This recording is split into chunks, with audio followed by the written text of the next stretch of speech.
And right now, we are live now, gentlemen. How you all doing? Fucking A. We got Gary White hiding down south. How you doing, Gary? Cheers. How's the weather down there? Is it pretty nice? Oh, it's beautiful, man. High in the 70s, low in the 60s. All right, moving on to Scott. Yeah. Up north, Scott. How you doing, buddy? Good. I'm drinking some Strohs, and was about 70. It's sunny. It's a good day. Sunny. That's pretty good. Yeah. All right. And then we got Raymond. How you doing, Raymond? Good. I'm tired. You know, working man. 3 jobs. Fuck that, Ray. I don't believe any of that, Ray. Fuck True. that. True American. All right. You better hire some Indians. Soon they might take over my jobs. Who knows? Well, speaking of jobs that are available now, Attorney General. One of you guys want to be the next Attorney General? Only if I can run guns to Holder! Canada. Yay! If I can run guns to Canada. Wait, hold on, though. That job is only going to become available when the Senate approves the replacement, which is going to be never. The Senate can't agree on anything. Yeah, who's the interim right now? That interim will be there until the next presidency. No, so. it's Holder. It's not a will. Holder is going to step down when they nominate a replacement. That's what was said. Oh, the Republicans will be all over that. They want to get rid of him. They want to... The Republicans haven't passed anything in 8 years. Or 6 years. I'm sorry. They can't agree on anything. Well, yeah, I think the big stuff they are, because they don't want to seem like stonewallers. It's all the little like judgeships here and there, and the National Labor Board Council or whatever they're called. Members of those small committees and things like that are appointees rather than the big ones. Because I mean, Obama's put what, 2 judges on the Supreme Court, 2 justices on the Supreme Court, and those both got approved, and they were, with a lot of contention. Well, Eric Holder hasn't left yet. He says he's resigned, but he's not fully resigned until they find a successor. And Well, they got a couple more shipments of guns to Mexico. that's the truth right there. As soon as those are signed for, then he's out, right? Yeah, as soon as he gets his cash payment, he's out. Well, the thing about that, though, he didn't actually start that program. It started before him, under Bush Jr. As long as somebody did it. It's a good idea. It's like the CIA selling crack in the inner cities, right? As long as I get a little bit of that. Yeah, exactly. Geez, that Fast and Furious program, that was that was one of the stupidest things. Well, for one, it's got a stupid name. Yeah, They put out? Have you ever Why seen didn't they Fast put and Furious? North It's a in terrible movie. Terrible movie. Let's base our movie off of something Vin Diesel has starred in. So let's put Ollie North in charge of it. We'll be all right. Oh God. If they named it like Lord of the Drug Ring, maybe then it would be a good program, Maybe it's something you can sell. Yeah. Well, that's a good point though about the Ollie North and the Iran-Contra scandal. That was probably far worse than this ordeal. Well, I don't know. And did the Attorney General during that time step down, or who was in charge? I think Ollie North is the only one who got in trouble for that, right? I don't think He didn't get in trouble. He was given amnesty for his testimony. Oh, so he just testified, but he had to resign from the army or the military. Oh, he had to quit his job. Oh, Yeah. Oh, damn! Now I go write Poor books guy. and report for Fox News. Yeah, exactly. Well, and then he ran for. Didn't he run for senator from South Carolina or North Carolina? Oh, that'd be cool. But he lost that though. He didn't win that. You know, senator is one of the jobs that doesn't have a background check, so that's very possible. Yeah, look at Barack Obama got elected. Oh. Not to mention George Bush with his DUIs and cocaine charges. Oh, yeah. Those he got away with. That's why he got. Hey, wait a minute, wait. He was a male cheerleader, so Yeah, dude. you know, that that's holds some absurd. credibility. He should have just got his ass beat. Yeah, plus all that time he served in the Texas Guard during Vietnam, you know, he's a proud patriot. Now wait a minute. He flew an outdated plane that had no chance of flying in combat. Nothing wrong with it. And he didn't show up to half of his training sessions either. Well, I wouldn't do that either if I was a drunk. Yeah. You were drunk. Yeah, in his defense, he was probably too drunk to fly a plane, so Yeah, right. probably made the right choice. Oh, man. We're having a good time. We're having a good time. Hey, America. any Ebola down there yet? We got Oh, a case yeah. here in Detroit just now. What's Oh, that? good. No, I'm joking. I'm joking. Oh. I scared you, didn't I? Didn't I scare That you? was like I was going to turn off the camera and go to bed. Oh, you have that was the, like a flesh-eating, yeah. you have That the was like a entero, flesh-eating virus to bring us together. you got the Yeah. enterovirus 68 Gary's in more closer Michigan. to Ebola than we are. Yeah, but you guys have the enterovirus up there. That's true. Enterovirus 68. So, you know, it's all good. We're all gonna die. It's cool. We don't know what you're talking about. There's no Entero- evidence of that. Enterovirus? Yeah, absolutely. There's been several children diagnosed with that. I think one of them died in Michigan or something. I don't know. We're not admitting to that. Oh, okay. Why would you? Why would you? President Obama signed an executive order in August saying that he can detain, or the federal government can detain anyone with respiratory issues. This was in response to the Ebola outbreaks initially Anyone Yeah. with but it's a little bit more detailed than that. It's anyone with respiratory issues at an airport, ready to get on an airplane to come to the United States. But he can't sign an order that says detain anyone who crosses our border illegally? That's odd. That's a tough fucking job he's got No, there. because if they have respiratory illness, we're going to bring them across so that they can get medical treatment. We drag them across and fast and furious them right in the river. Yeah. You better Scott, swim fast and furious or you're going to get it in the ass. Scott, we need these people to work our jobs because That's why I... feel like washing dishes, or anything like that. Well, at least they pay more. Well, I on mean, wages Wisconsin, are though, going up too fast. the immigrants do get detained and get caught. In fact, some of them get shot in the back and killed and left in the field. Yeah. So That's so 1980. Come on, they don't do that. Dude. Dude, they are, and these militia guys are doing it. These what are they called? Minutemen or something like that? Yeah. You guys heard of that group? the Rough Riders? The No, Rough- that's something different. Bully. Where's Tupac when you need him? Yeah. Dude, do you even think he knew what he was talking about when he said that? When he was talking about the Rough Riders?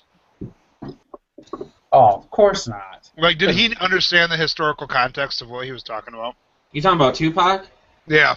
Oh, absolutely. Tupac graduated from, I wish I knew the exact name of it, but he was a college graduate from, Moreland State? no, it was actually a very good art college in Baltimore. And if you listen, he makes references in his music to Shakespeare, Machiavelli, a lot of things that are considered academic. Tupac was no idiot. He was at the forefront of that kind of gangster rap music, but he definitely was a part of it before it got dumbed down to retardation. If you listen to a lot of his lyrics, like I wonder if heaven has a ghetto. It's very poetic. It's stuff that in literature, if it was just American poetry, people would study in schools. And actually, a lot of schools do use Tupac as an example of poetry in the literature classes. Oh, thank God. You don't think they use the Tupac though just more as a gimmick to attract African Americans to poetry? No, I think he actually uses historical references in iambic pentameter, and is actually a solid example of real poetry. In fact, he has oh, what's the name of? He actually published a book of poetry. It's called something along the lines of why does a rose grow in concrete or something like that. He was a poetic, intelligent man who had a college degree and a good family. A lot of people think he grew up as a gangster on the streets and dropped out of school, but he was a college-educated person with a real family and a normal upbringing. So what is this need then? Well, at least I know I that's can be a kind of a rap shame star. because, like, why do you think he would? And not just him, but other musicians who are well educated. Why do you think they try to hide that about themselves and not? Because he could have been he could have been a really solid role model for young black people. Instead, he just perpetuated the gang mythology of. He probably also cowtailed to the record industry. Suge Knight wanted a violent guy, and so.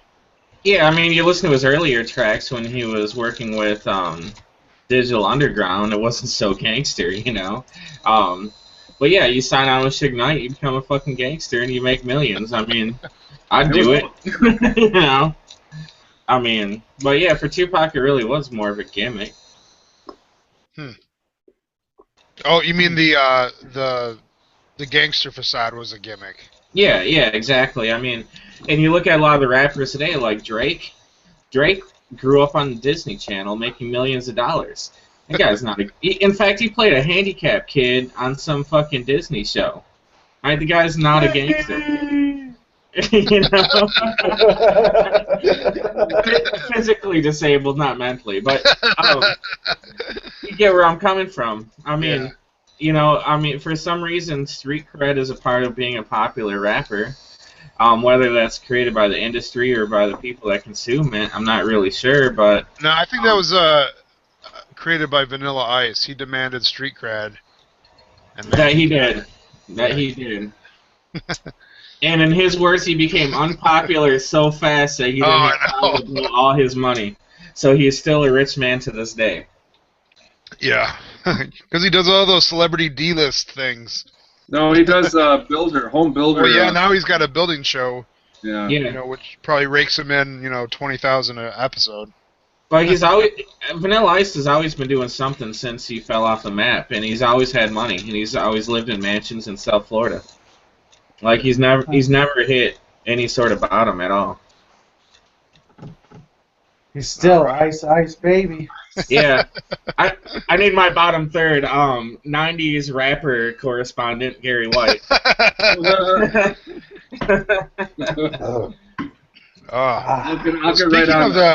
Speaking of the South, what's going on down there? Beheadings going on and shit. Wasn't that Utah or something? Yeah, Oklahoma. You bring that up to Republican Oklahoma, radio. yeah, Oklahoma. That's the South, isn't it? No, that's like the plain. That's like the plain states. I'm not WJR. Them.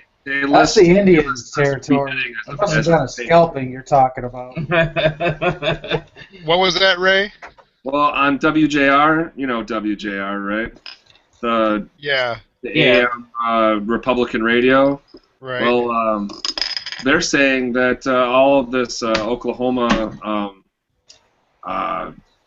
beheading thing very well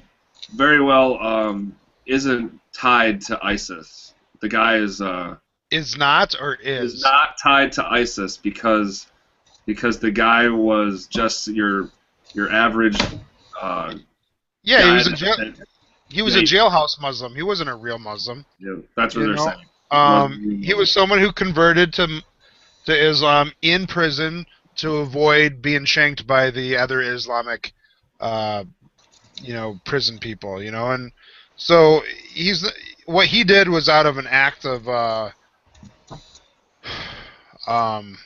psychotic breakdown of some sort.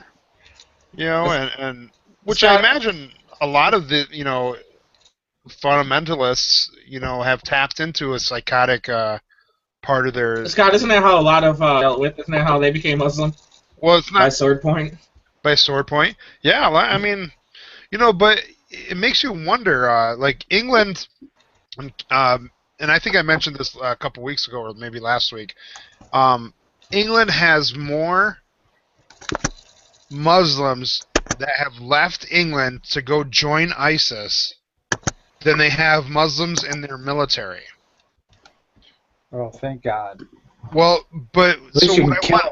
what I want to understand about this is, are these sane people?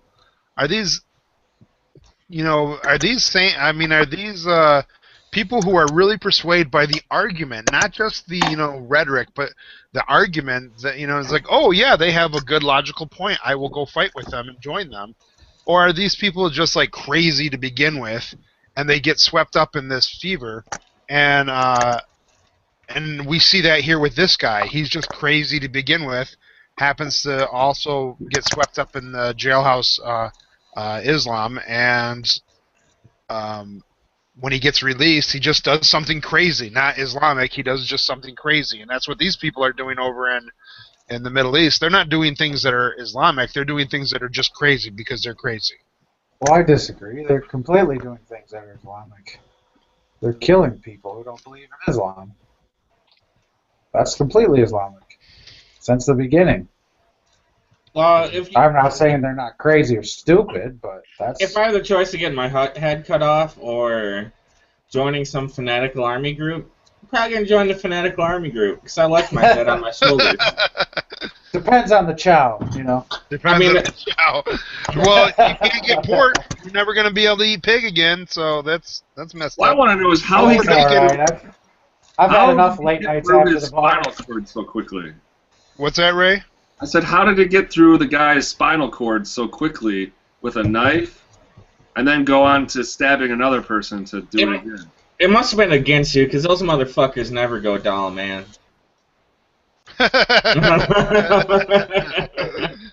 Yeah, you just cut through the can to get there.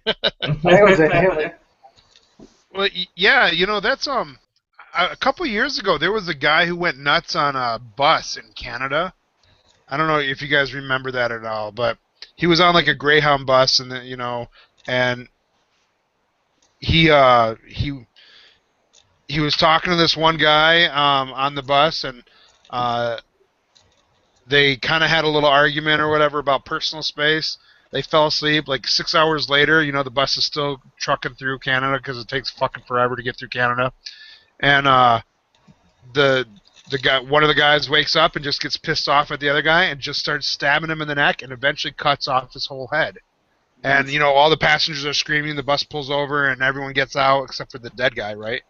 And SWAT team had to come in and take the guy out. But yeah, I mean, to get through the spine and the trachea, I just can't imagine how easy that would be.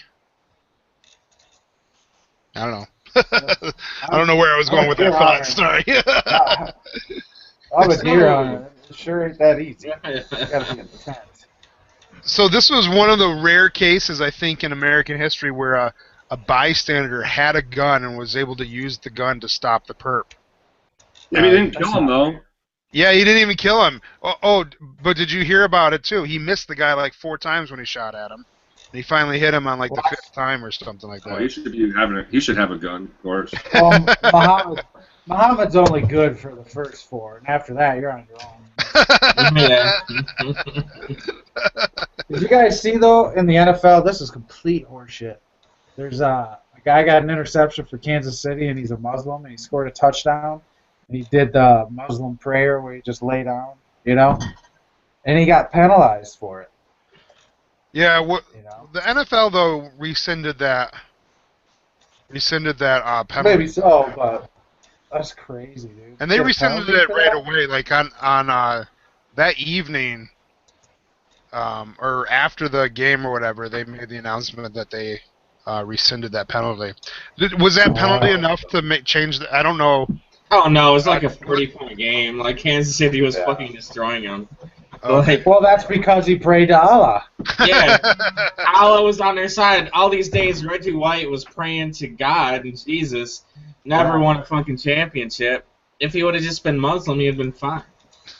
Get a pick six, Reg. I take that back. Reggie White did eventually get his championship, didn't he? I believe. Yeah. He Yeah. did. I don't know enough about football to tell you that. Sports. Hey, so we're at war in Syria.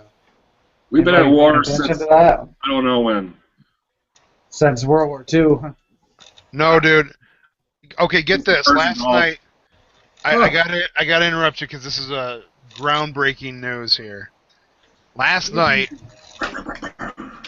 I was talking with my wife, and something piqued my interest, and so I went. Oh, I was looking up Navy ranks because I was in the Navy for 4 years, and for some reason I was forgetting some of the ranks, and I was, because it was 20 years ago now. But I happened to look up Navy history, and I saw the second or the first Barbary Wars. Did you guys ever learn about these in high school? No. The first Barbary War and the second Barbary War? I think one of my teachers talked about them, but I wouldn't say I learned about it. Okay, so the first Barbary War was actually the very first time we ever declared war, or that we ever had a not a declaration of war, but a where a president went to Congress seeking authority to go invade or attack another country. And it was yeah, you're right. It was Thomas Jefferson, and the Barbaries were the Maghreb states, the Tunisia, Morocco, Algeria. Those countries today, they weren't countries back then. They were kingdoms that were part of the Ottoman Empire at the time. But they were heavy into piracy, and they kept attacking American merchants and holding them for ransom and wanting a payment. Wanting America to pay a tidings to them in order to not. Didn't we? We did for a while. We did pay a tidings for a while, and eventually Thomas Jefferson got pissed off with it, and he decided just to invade and attack, and so we did. But when we originally attacked, we pretty much kicked their ass, and in the negotiations for a settlement, which was in London, the emissary from the Barbary states, he said that he wouldn't release our prisoners because the money wasn't enough that we were offering to end the war, and it was his right as a Muslim to make war on any non-Muslim because, and he called them Musulman, that's what they would call it back then, because Muhammad has told him that he's allowed to create jihad on anyone he wants that's not Muslim. Dude, this was back in 1795 that this happened. Wow. And we're still fighting this kind of mentality today. You'd think that after, 200 and some years, we would have just figured out, let's just drop the bomb and fuck them over, and just be done with it. At least just surround them and herd them into the desert or something, Yeah. But I never learned about that war. And then what ended up happening is they eventually signed the treaty, and then the War of 1812 occurred, and pretty much during that war, the Barbary states again said, "Oh, look, they're looking the other way. Let's keep doing what we were doing before." And this time we had to go back in and kick their ass again. I think it was one of the Adams did it then, or whoever was in charge after the War of 1812. Just for clarification, did you start that conversation with some breaking news, and it ended up being about a war that happened in 1790? Absolute breaking news. Yeah, dude. I mean, It was about a war that we fought, and I never even knew that America had this war. I mean, I'm sure it was a fairly small war. Well, actually, it was. It was only like we only sent like 30 or 50 ships over there to take care of them, and we did it pretty easily. But that's everything we had back then. yeah, that was. The tidings that they were demanding from us accounted for 1/6 of our entire U.S. budget. So, Well, you know, the Iraq War would have been one of those blips in history if we didn't try and occupy it for 20 years. And same with Afghanistan. I mean, we lost, what, 300 soldiers in the taking of Baghdad. By the time we took Baghdad, I think we lost like 300 and some soldiers. you know what I don't understand? What did we do right with Germany and Japan after the wars that we just cannot figure out for any other war we've ever fought? You know, after World War II... Because Americans are humanitarian focused. No, but after World War II, we were able to totally go in, occupy those countries, revolutionize their constitutions, and yeah, we still have troops both in Japan and... I mean, we still occupy Japan and Germany, technically. But they have very stable... If we pulled out of both those countries, their countries would still be very, very stable, you know? And It's so, really, really simple. They're not Muslims. I love it. And that's true. That's the honest to God truth. They're not killing each other. You don't have halves. You don't have the German Catholics and the German Protestants killing each other. They just killed everybody else. But instead, you got Sunni. But also during like World War II, we wiped through all of Europe. We stomped through the whole thing and seized some governments and rebuilt it. Where Iraq... Well, it was either us or the Soviets. That was an easy choice back then. Yeah, that's true. I don't know. I'm kind of trying to process it out while I talk, but I'm thinking, you know, like Iraq, we go in there, we conquer it, we try and sue the government, but there's all these different kind of surrounding areas. You know, I mean, plus Germany... I don't know. I guess what I'm getting at is I think there's a lot of forces that once we destabilized Iraq, they came into Iraq from other countries even to kind of destabilize the region. That's going to what I said last week about, you know, maybe if we would have just gone in with 500,000 troops and just overwhelmed them. You know, and we did that with when we finally committed to World War II. We overwhelmed Germany with the number of troops that we had, you know, and so, I mean, that's why we were able to storm those beaches, because we just threw wave after wave after wave of U.S. troops up against them, you know, and eventually the Germans got tired of holding the trigger button, you know, because, because there were just so many of us coming up these hills, you know, and if we just would have done that, and yeah, maybe the casualty rates would have been a lot higher. And, you know, America would have soured to it even faster, but I think it would have been a clear victory and a decisive victory, not this, you know, peddling victory with now this whole resurgent thing that we have to go back and do. You know, maybe the Americans were actually greeted as liberators back then. I'm not sure. Yeah. Wait a minute. Dick Cheney said that's what happened. I mean, that's not what happened. Hey, I saw something this week, though, that you guys should watch. It's called The Hornet's Nest. It's a documentary by a father and son team, and the father's like a 35-year ABC journalist, and it's about the war in Afghanistan, and it's a pretty awesome video.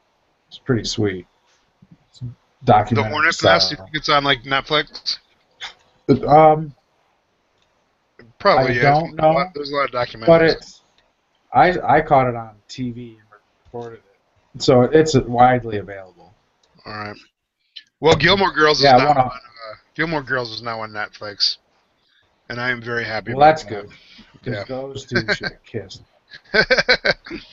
So, speaking of Syria, though, this has been up here for a little bit, and we haven't really talked about it. It's been up on our wonder list. Saudi Arabia agrees to host training camps for moderate Syrian rebels. What do you guys think about that? Were these the same moderate Syrian rebels that we invited to the White House and armed to overthrow the. Oh wait, no, that was ISIS. That was, Yeah, I like think this is and who's going to be training them? Right? What's that group of Saudis called? That is they're the moderate Saudis. yeah, the Wahhabists or whatever they're called, the Wahhabists. Wahhabi. Yeah, you know, and Yeah. so they're going to now be training them, and you know, I mean that's just a nightmare. And then now what we're going to have to do is say, oh well, we gave Saudi Arabia permission to train these people, and now we have to fight these people for whatever reason. Well, and you know, Saudi is really an expert in moderate Muslims as a government that doesn't allow women outside the house without their chaperone. Women can't leave the country. You can't form political parties or meet in groups of more than 10 or 20 or whatever the law is. So I really trust them to pick out who the moderates are and train them to fight the radicals. Well, But, you know, yeah. their government is so good that they their GDP is skyrocket high. Yeah, and they get voted in office every year for the last 35 years or whatever it's been, 30 years. So yeah, they're doing a great job over there. I'm really proud of them. Well, Really happy where they're at. note, it upsets me that Saddam Hussein was killed. He got 99% of his people's vote. That was Yeah. That's not fair for us to go in there and depose a popular person like that. You know, Kim Jong-il, Assad. Kim Jong-un, you know, they're also very popular too. He's got to go. Honestly, though, if Did you say he's got gout? Yeah. Either that or That's he's the got new news. I'm not sure. no, honestly, if He's got Saddam Hussein Dennis was, Rodman in his bedroom. if Saddam Hussein was alive today, don't you think he'd win in a popular election against the current regime? Under Saddam Hussein, they had running water, electricity, infrastructure, jobs, cars, Yeah. roads. He would have won. He would have won a year into the Iraqi war. Well, from what I understand, Saddam Hussein was tortured his victims so badly. He tortured his victims, but he also provided them with water and with Not the Shiites. hospitals. Not the Shiites. Yeah, I mean he was a horrible dude. Don't get us wrong. We're not trying to justify him in any way. No, I know that, but he wouldn't have won anything at any time. He's a minority in that country. Yeah. So I was gonna say, Eastern Michigan, where I teach at, we have a huge influx. Since I've been going there, our international student rate has skyrocketed, and we have a lot of Chinese students, but we also have a lot of Saudi Arabian students. Saudi Arabia will pay for the full college degree, master's or even a PhD for any student in Saudi Arabia. all flight students. No. Well, I don't know. They may. I don't know about that, but. So we have a lot of Saudi Arabian students in our at Eastern Michigan, and it's shocking what they don't know about their own country when they get here. You know, and I'm teaching a geography class, and they just don't know stuff about their own country. One thing which I am always shocked to learn about is a lot of the students that come, they're not wealthy when they get here. You know, and so. At first, I always thought, international students must be pretty rich because to afford to move to the United States and to come here is a pretty big deal. And United States, there's a law. I don't know if you guys know about this, but to be a student in the United States on an international student visa, you have to be able to prove upon being accepted to the university that you're accepted to that you have $40,000 in your bank account. That's absurd. Yeah, that's a huge amount of money. So you know what the Saudi Arabian government does?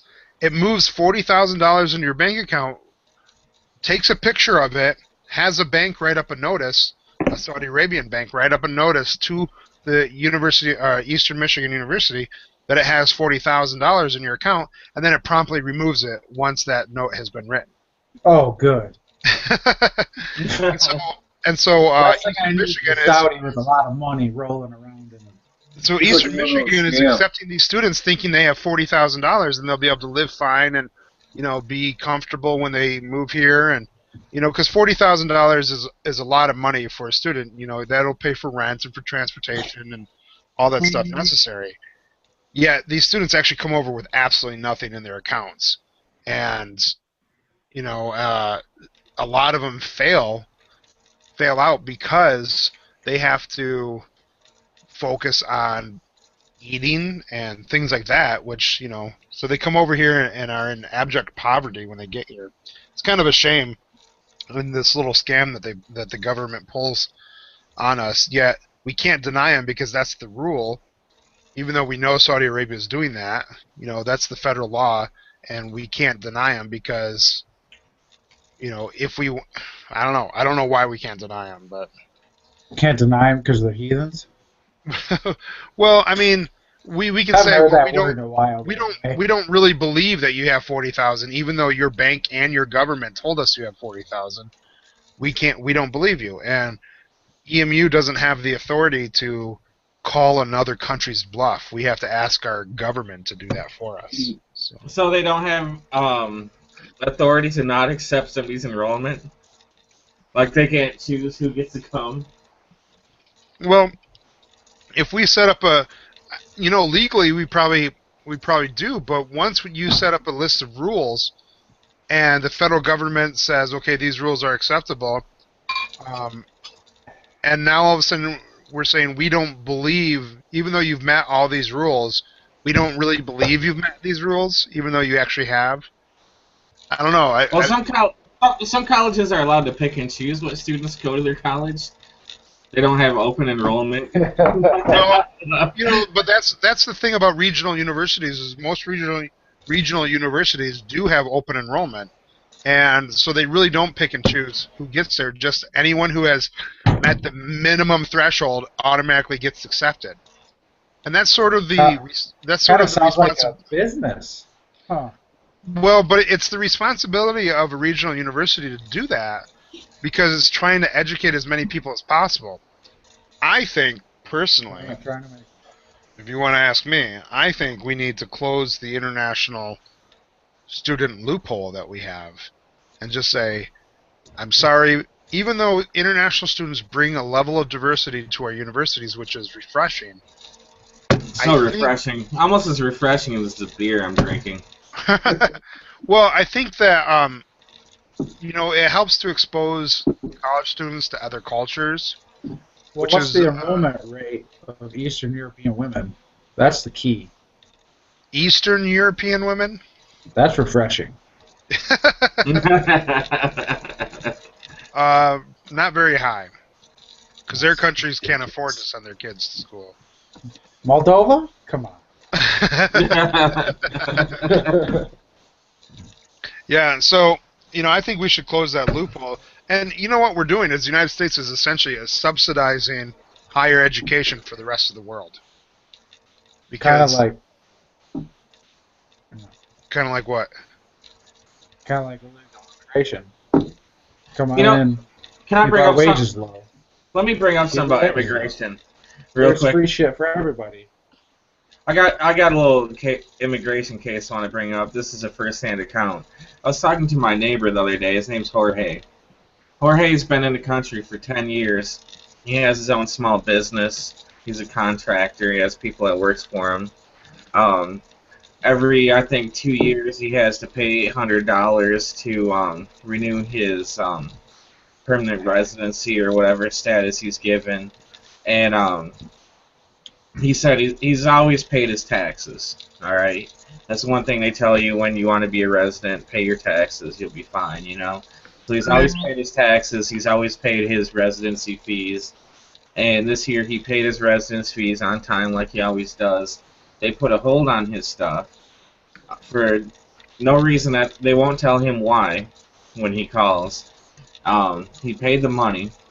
Now his driver's license is suspended, and because he's no longer a resident, so he can't get a driver's license. Oh. So now he has to pay somebody to pick him up every day to drive him to the job sites of the jobs he finds or whatever. And in the meantime, he's bought a house. He has 2 kids who are American citizens because they were born here. but now his residency's on hold, and theoretically, I mean, they could tell him no and send him back. Did he commit a crime? No, absolutely not. That's Yes.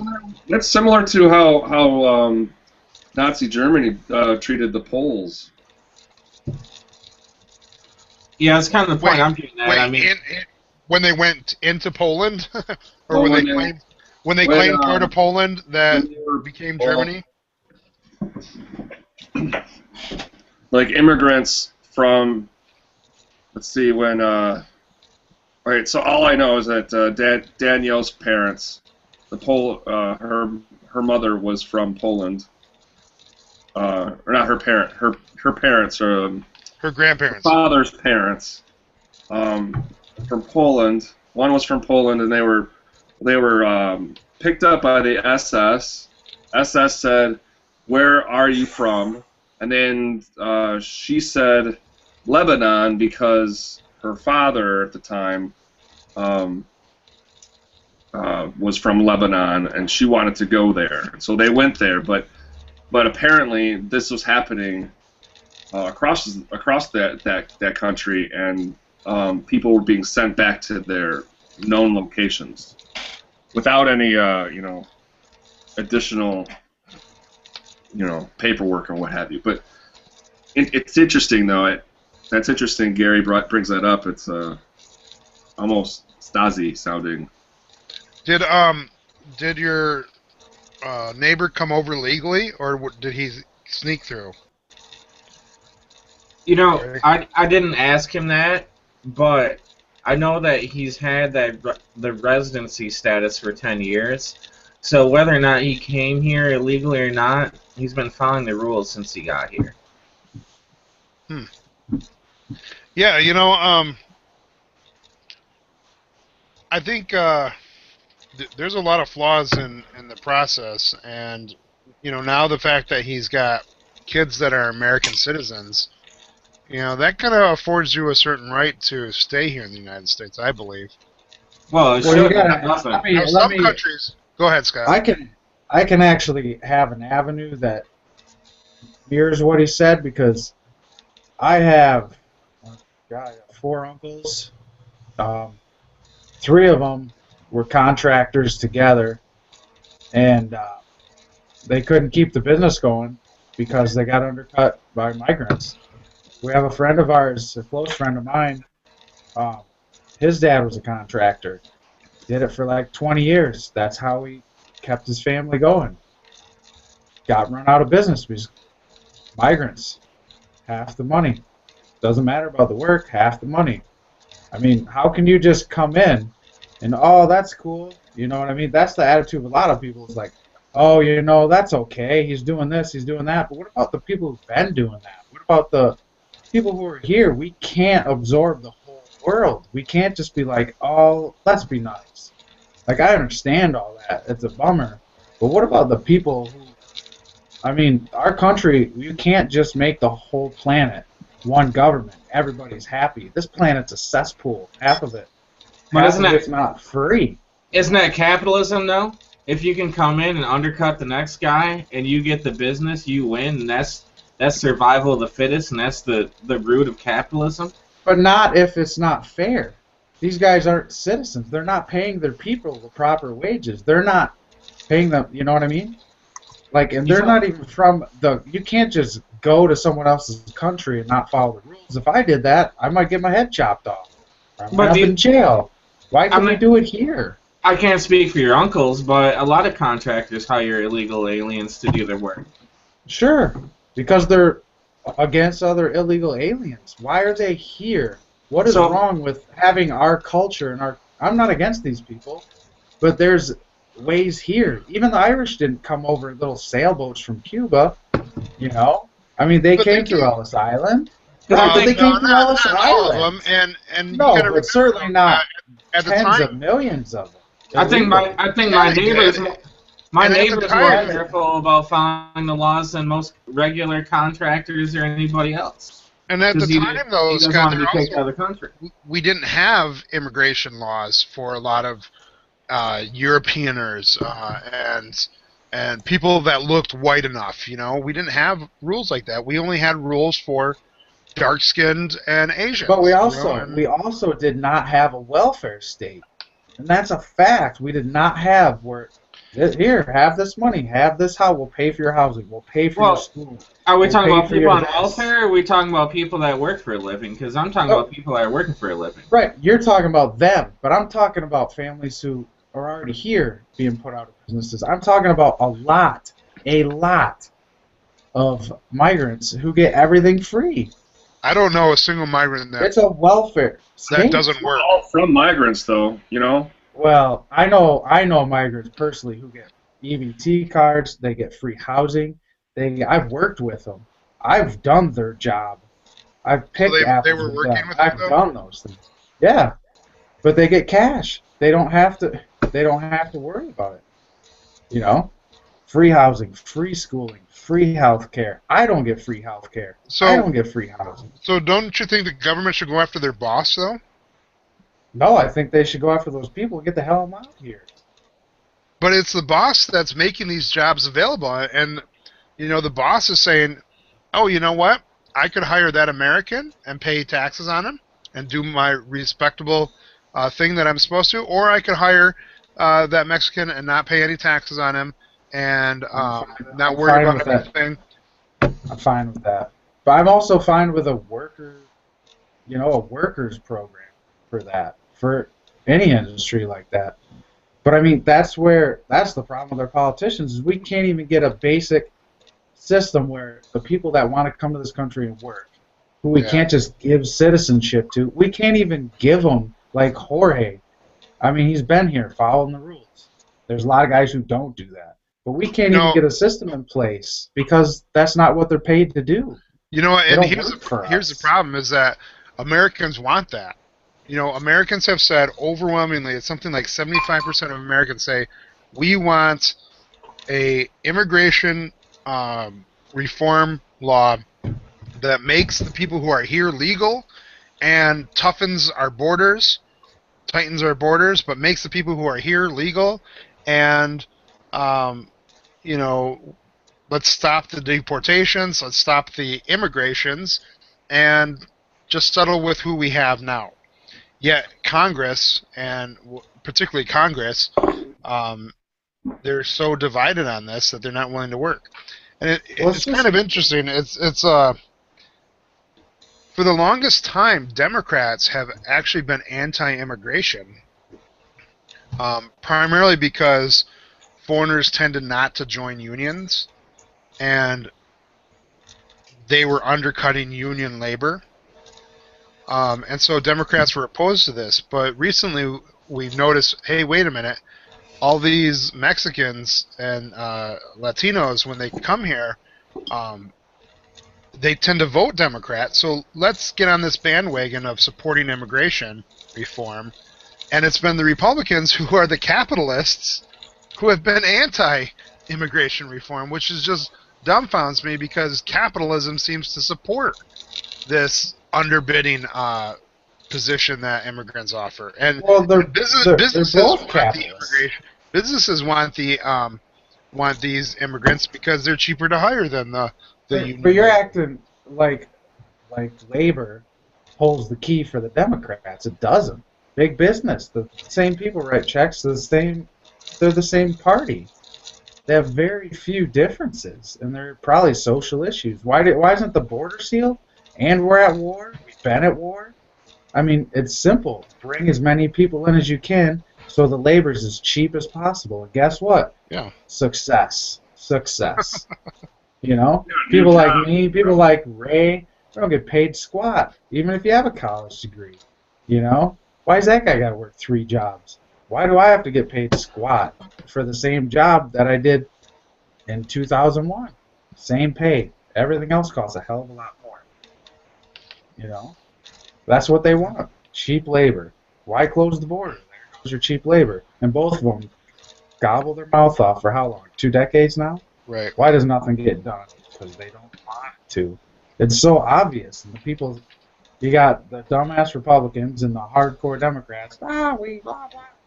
nothing gets done. They You know what ultimately needs to bitch. happen is if that drug war in Mexico spills over to the United States. Already here. Well, I mean, at a rate that we start seeing, 20, 30,000 people being killed in Texas and Southern California and whatnot. That border will close instantly when that starts Right. happening. I don't know. Maybe once they're done with Fast and Furious, it will. The guns haven't been signed for yet. Is our own drug war so different from Mexico's? I mean, we're a larger country, but yeah, the death rates aren't as high. The death rates aren't as high. Well, he means actual, not like I mean, maybe citizens. per capita, Mexico's doing worse, but I mean, my God, how many homicides does the United States have every year? 20, 30, 40, 50,000? No, there's 30,000 murders or 30,000 gun deaths a year. About 12,000 of those are suicides. So the remaining are either domestic violence or probably gang-related activities. So, it's but still it doesn't match what. So we're Mexico getting there. has. We're getting there. Yeah. We're doing well. Well, you know what? Our culture just sucks now. It's just so trashy. Really, it's just so trashy, Well, let's move back It's to our own glorified previous so much country. shit. Let's just Ray, move to where would you Canada. go? Where's your previous country? Well, there's a lot of them, so I get to pick and choose. Like Yeah. ask their government if I could stay for a little while, maybe couch surf a little bit here and there. I'm fine. So- My family is from France, Canada, Ireland, and Wales. I'd be happy with any of those. Yeah, you'd be doing all right. I'm going back to the Ottawa Nation. Ottawa Nation. Good luck with that. Walraven's originally German, so I would definitely. You'll live up on Drummond Island, and that's probably about all you'll be able to have. Yeah, you'll be selling partridge feather necklaces. Yeah. I'd buy one, man. Yeah, thank you. I'll give you a bottle of fire water for 5 blankets. Love my fire water. Fire water and boom boom sticks. Yeah, right. We'd have to share though.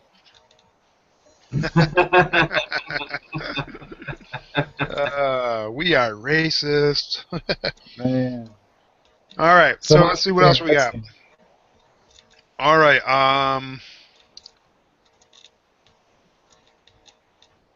sorry guys, I forgot what we had. Oh, we usually use Wonderlist. someone, yeah, I'm on Wonderlist right now. Someone put up, and I don't know who did this. I haven't looked. White people are more likely to deal drugs. Black people are more likely to get arrested for it. Who's that? Oh, that would be me. Now, I thought this would be fun to put up because I feel like the data is kind of difficult to collect. All right, because you're talking about number of white and black people that deal drugs that don't get caught versus the ones that do, and of course, people in our city tend to deal drugs outdoors on street corners, which gives them a higher rate of being caught, obviously, because they're out in the open. Whereas white people open a suitcase with vials of beer. Well, white people they wear these double-breasted jackets, and they open it up, and they've got like things on the side, like you got watch on one side and drugs on the other. Participating in this study, and how do they know all this stuff?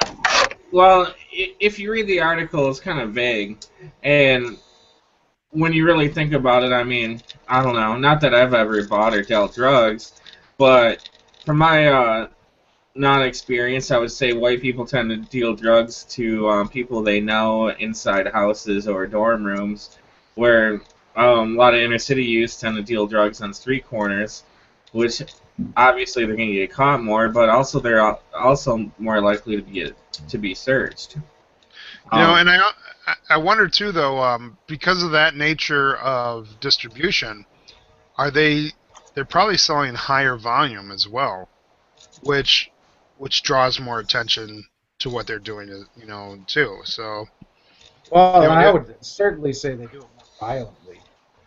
Well, I mean, not really volume-wise. I mean, inner city youths on the corner might be selling little dime bags. Anybody who drives by and asks for one, where what are dime bags? What is a dime bag? I think it was a guitar player for Pantera. Dime bag, Daryl. I'm just joking around there, Gary. I just thought it did a bad prediction. Yeah. So But I mean, I'm sure a lot of the data, the surveys, and maybe the white kids are like, yeah, I'm a drug dealer, or the black people are like, yo, you think I'm gonna check this box? Fuck you.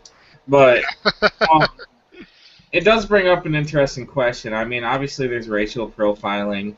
You look at the statistics that involve, like New York stop and frisk. Okay, stop and frisk. You have 70% of the people that are stop and frisk are black, and of the 80% of the people are innocent that are stop and frisk. I mean, there's obviously there's obviously racial profiling, stereotyping when it comes to these situations. yeah, Um, and I think that has more to say about our police officers than I think it has to say about general society and the racism that's sort of ingrained in our law enforcement culture. I haven't met a single law enforcement person, and I have some that are relatives even, that just they automatically assume any minority is a criminal that just hasn't been caught yet. And they have this mentality that they're probably carrying, or they're probably about to go to a pickup someplace or something. And I'm just like, dude, how do you know he's not going to pick up flowers for his mom? I mean, I just have a problem with that mentality that police officers just, and maybe it's because we're from a very white part of the United States too, where in Bay City, Michigan, we didn't, in Essexville particularly, we didn't have a lot of black people, and so we don't see the positive relationships that maybe some police officers have. Here, I included this in a paper I wrote.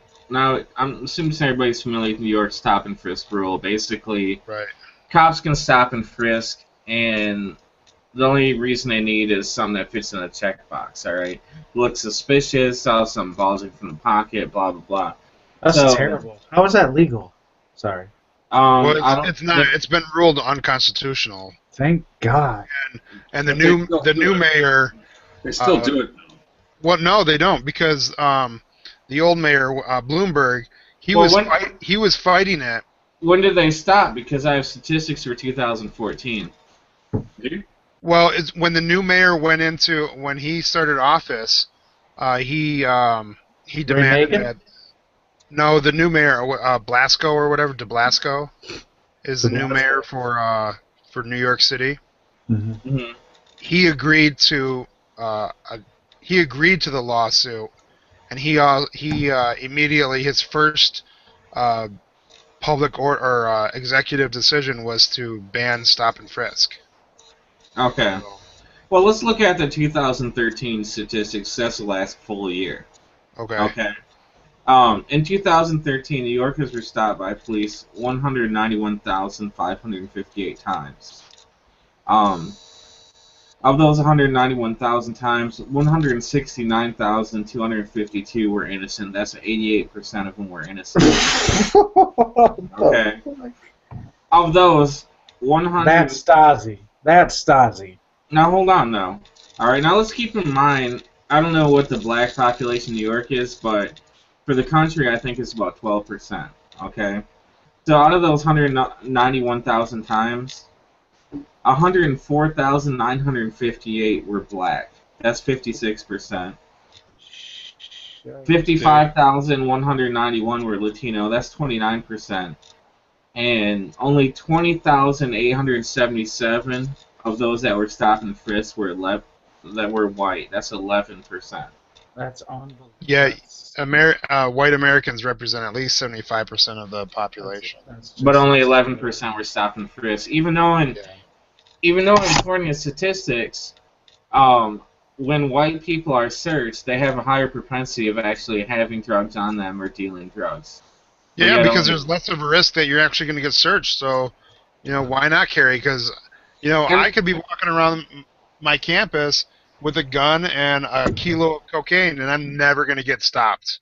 Why? Because I look white and I look middle class. Yeah, now I'm going to get stopped because the police are probably monitoring this, but... Yeah. And all they're going to find is a white middle class. Yeah. Nothing. Mm-hmm. Yeah, nothing. I think the real problem is why are they looking for drugs? What if there's no money in drugs, then what's the issue? Like if you don't make drugs illegal, then what's the issue? I understand crack, heroin, things that kill you. But we know what the majority. Prisons. What's that? Yeah, we got to start.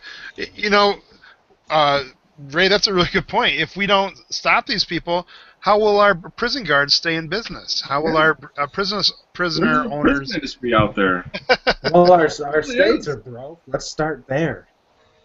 So I've been doing a lot of research recently on the Michigan budget because of the whole Snyder shower campaign that's going on, and Michigan last year spent $355 million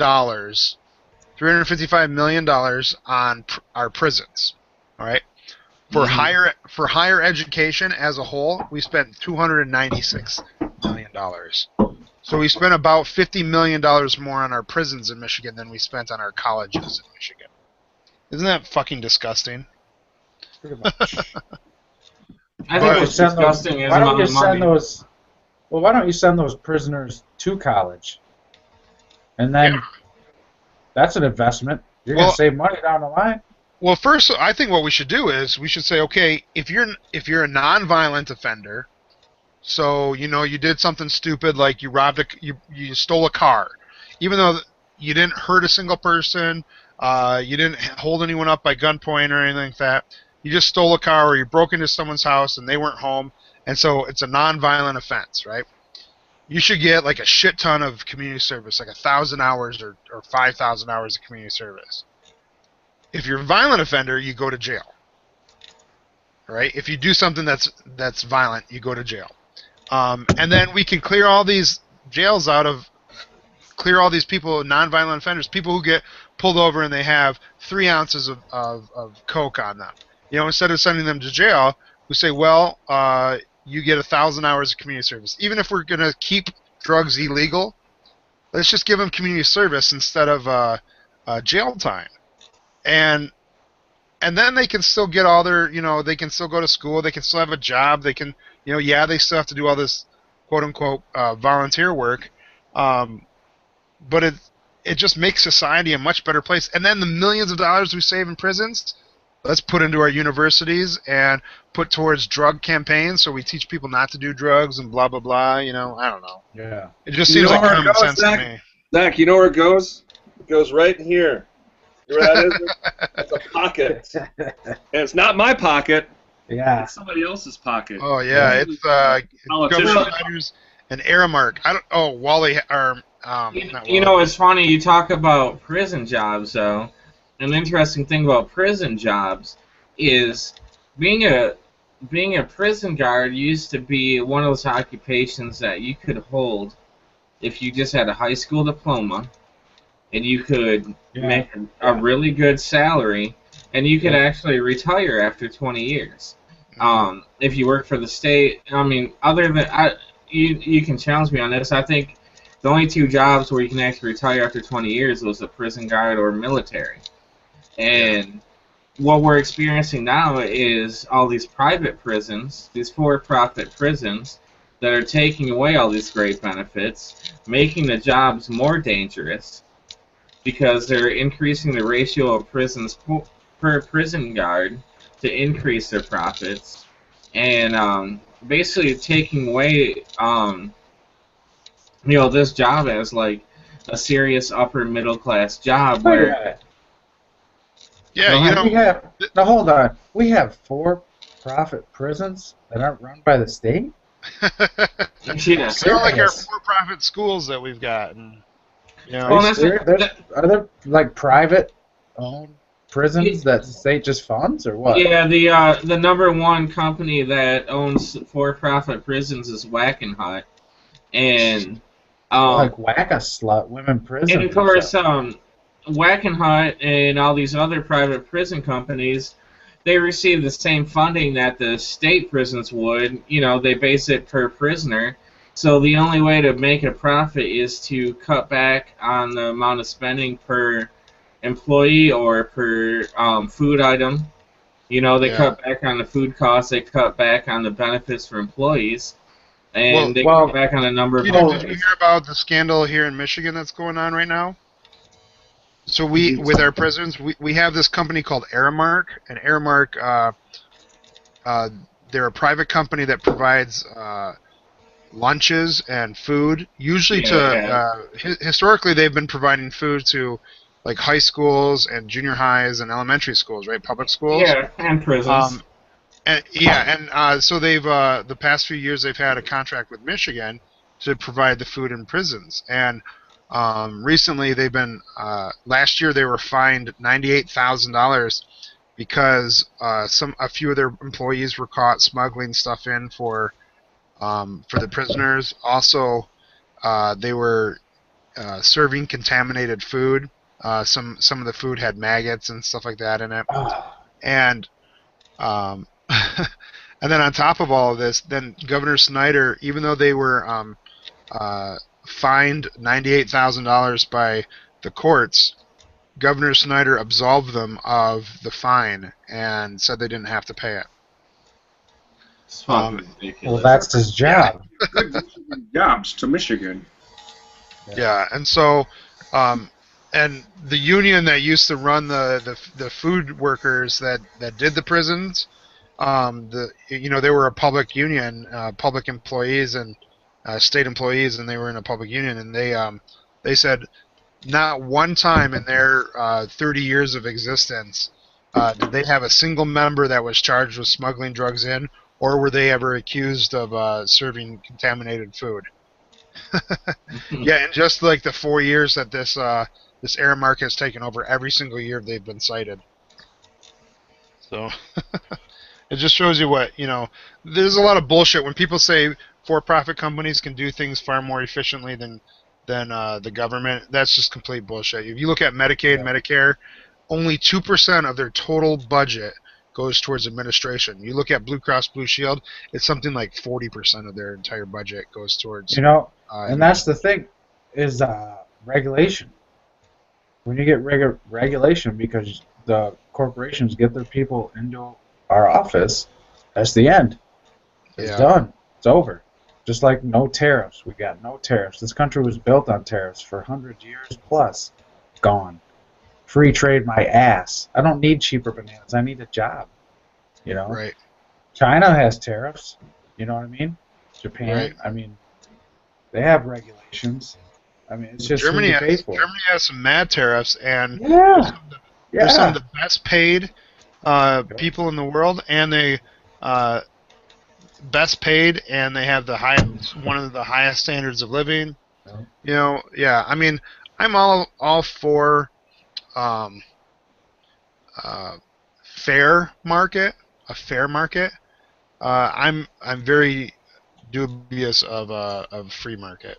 I'm for treating human beings like, I don't know, human beings. Yeah, that's what That's not what's happening in this country. No, I mean that's not what's happening. This planet the people need to be treated like human beings, not like servants to corporations. if you work 40 hours a week, you should be able to have a roof over your head and food in your fridge. Yep, no matter what the job, whether it's at McDonald's or whether it's at General Motors. And I am not a fan of Obama, but I know he's not a bad guy. I think he probably don't know what the hell he's doing half the time, but at least, he's pushing for things like that, livable wage. I'm sure it won't work because he can't do it himself. He got nothing but corporate stooges and By the way, like me personally, like growing up, like remember they tell you if you become a teacher, you make a low salary, but you get the pension, right? That was like the big whoop-de-doo. You know, you get the pension, you get the benefits. I've worked at, I'm on my third school. I've never been offered an actual pension. I've had retirement plans and 401ks, but nobody has offered me a pension at any one of the 3 schools. Yeah. Now, And my brother hasn't gotten a pension either. Yeah, well, pensions are a thing of our parents' generations. We'll never see pensions. Yeah. No. yeah, That's a thing gone by. and I can't really complain about my salary because I make over what teachers make in the district that have similar experience that I do. But I'm the exception, not the rule, at the place I work at. The majority of the teachers actually make less than what they would working at district, even though they work at a fucking psych ward. Yeah. Yeah, Canada. I was gonna post this on Wunderlist, and I totally forgot to. But Canada just yesterday announced that they went into a lot of companies and fined them excessively because they weren't paying their interns. Dude, if Canada has a law that requires you to pay your interns, you can't have unpaid internships in Canada. You know, imagine if they're treating their interns sort of the lowest of the totem pole of the labor pool that well. Imagine what they're treating the rest of their citizens like, you know? Well, it's because the government's not yet totally owned by corporations. Yeah. Ours is. Our government is wholly owned by corporations. It's literally almost a fascist state. Well, Literally. you know, By and definition. they have an advantage, and I wonder if it's because our population is almost too big. You know, by only having 50 million people up there, corporations aren't that interested in Canadians because there's not that big of a market there. And I wonder if that's fairly similar. You know, if America didn't have 35 million people or 350 million people, maybe corporations wouldn't be that interested. I'm not saying decrease our surplus population, but Well, that's what the death panel is for. yeah. Well, All right, we're the war machine that opens markets. You gotta have an interest in it. Yeah. We're the war machine that opens markets. We're opening the world to corporations. You know, one of my favorite bumper stickers is a suitcase with the Afghan flag. It says Afghanistan now open for business. Well, to be more true. What's next? Syria now open for business. Ukraine now open for business. Like, what's next? Never ends. All right, gentlemen, we have wasted another good hour. Thank God. Probably more. All right, this time next Wednesday. Why You guys not? good for that? G-Dub, are you coming up this weekend? I am. In fact, I might be leaving on Wednesday. I might be out. I might be out. I gotta check my schedule. All right, all right. Just So we're call gonna it see sick you. Wednesday. Who gives a shit about your schedule? Yeah, call it. Well, no, I'm saying I might be on the road on Wednesday. Oh, That's what okay. I'm talking about. So you're driving up? Yeah. Yeah. You know where you're gonna be Thursday? Yeah, I know. The Silver Palace. Goddamn right. That's pretty good. I might try to make that happen too. Indeed, Yeah. my friend. Yeah, when I get the logistics figured out, I'll let you guys know. But yeah, next Wednesday I might actually be on the road, Michigan. All right. All right, everyone. You guys have a great week. I will see most of you this weekend. Ray, I'll see you on. Did you want to do something on Monday? We can talk about that later, I guess. Yeah, okay. All right, guys. You have a great night. I'm signing off. I'm taking us off live, but I'll keep us on if you guys still want to talk. You fucking better. Damn it, Jim.